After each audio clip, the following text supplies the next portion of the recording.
Okay, first thing that I want to do here is let you know that none of the videos that I'm sending to you, none of the stuff that we're going to talk about is meant to, just use scare tactics, and get you to, uh, you know, be frightened into doing what we all know you want to do, which is quit smoking. I've been there. I know what you're going through. What I'm trying to do is help you. I know that, you saw my website, you opted in because you want to quit smoking. So we've got, that much out of the way. We know what you want. So my goal here is to help you accomplish that. Now, tomorrow, I'm going to send you a video about some reasons that you would want to quit smoking, and a lot of it has to do, of course, with health and disease and things like that. But before we look at that video, I want to talk to you about the things that go on throughout in your body once you make that commitment to quit. And this is meant to be kind of like an encouraging video, actually, because I want you to see how quickly a lot of the damage that is done to the body can be rebuilt. The body's really pretty rugged and impressive, if you ask me. Let's go ahead and talk real quick about the timeline. What this means is that if you were to quit right this instant, and I know you've probably tried before and you failed and it's pretty tough, right? First few weeks can be killer. Well, if you quit right now, within 20 minutes, your blood pressure, your pulse rate, and the temperature in your hands and your feet all go back to normal. Okay, that happens just within 20 minutes. So blood pressure right there, fantastic. 8 hours, okay, within 8 hours, the nicotine levels in your body have fallen to 6.25%. In other words, what they've lost, like 93% of what they were when you were smoking. Within 12 hours, blood oxygen levels and carbon monoxide levels return to normal. That happens just 12 hours. Okay, 24 hours.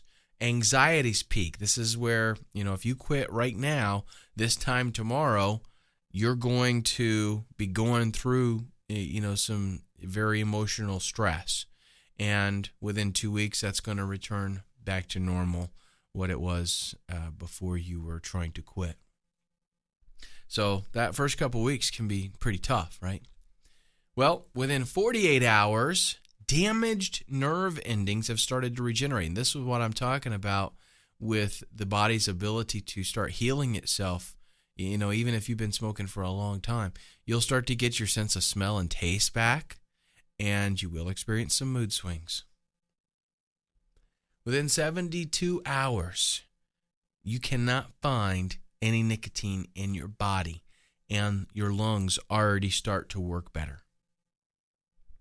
Within 5 to 8 days, the cravings that you're going to get from quitting are going to average about 3 per day. These are chemical cravings, and they'll only last 3 minutes, although those 3 minutes can seem like hours. But one thing you can do is actually get yourself, if you've got a watch with a stopwatch feature on it, or get yourself, pay attention to a clock and a notepad, something like that. When you feel that craving, write down the time or hit that stopwatch and, watch it. Just count the time. It'll last about 3 minutes. Within 10 days, you're going to have less than 2 cravings a day. So we're looking at 1 to 2 cravings on average. And again, each one of those lasting 3 minutes each. So if you can get through 10 days, it's going to get down to just having that 3-minute battle every day for a little while. Within 10 days to 2 weeks, blood circulation in your gums and teeth is going to be similar to people that don't smoke. And at this point, the addiction is not controlling you anymore. It's not dictating to you what you're going to do and what you're feeling. You're basically on top of it at that point. 2 to 4 weeks, the problems that you're experiencing due to your quitting, the anger, anxiety, difficulty concentrating, impatience, and inability to sleep, and depression, all gone. okay? All those symptoms that you're having from quitting, all gone, 2 to 4 weeks. 21 days. Receptors in your brain have returned to levels of non-smokers. Now, that's a big word there. I don't even try to pronounce it, but anything that has to do with brain receptors seems pretty important to me, right? 2 weeks to 3 months. Your heart attack risk is going down. Your lungs are continuing to work better. Now, 3 weeks to 3 months. Circulation, much, much better. Walking's easier. If you had a chronic cough, that's probably gone at this point. 1 to 9 months, your energy level's up quite a bit. The little sacs in your lungs growing back. Congestion, fatigue, all much less. After 1 year, your risk of coronary heart disease has dropped to less than half that of a smoker. So it takes a little while. If you've been smoking for quite a while, it's going to take a period of time to get yourself back to the non-smoker level. But after only a year, your risk is going to be half that of a smoker's. 5 to 15 years, the risk of a stroke has declined to that of a non-smoker.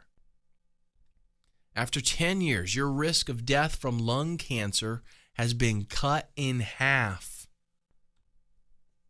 Think about that for a minute, okay? Cut in half your risk. That in and of itself is good enough reason. 13 years, risk of smoking induced tooth loss is the same as it would be for those that have never smoked. 15 years, risk of coronary heart disease is now equal to that of someone who never, ever smoked. So initially, we cut that after the first year, we cut it in half to that of the risk of a smoker. After 15 years, it's the same as somebody who's never smoked. So the sooner you start, the better. After 20 years, females, the excess risk of death from smoking-related causes is now that of a never smoker. So women, after they have not smoked for 20 years, it's going to be the same as if they never smoked as far as death-related, smoking-related causes. Now, like I said, tomorrow I'm going to send you a video that has even more reasons. These are kind of like, this is the timeline, and the timeline in and of itself I know has a lot of good reasons. But I'm going to send you even some more reasons why you would want to quit, and look forward to that video, and I'll see you tomorrow.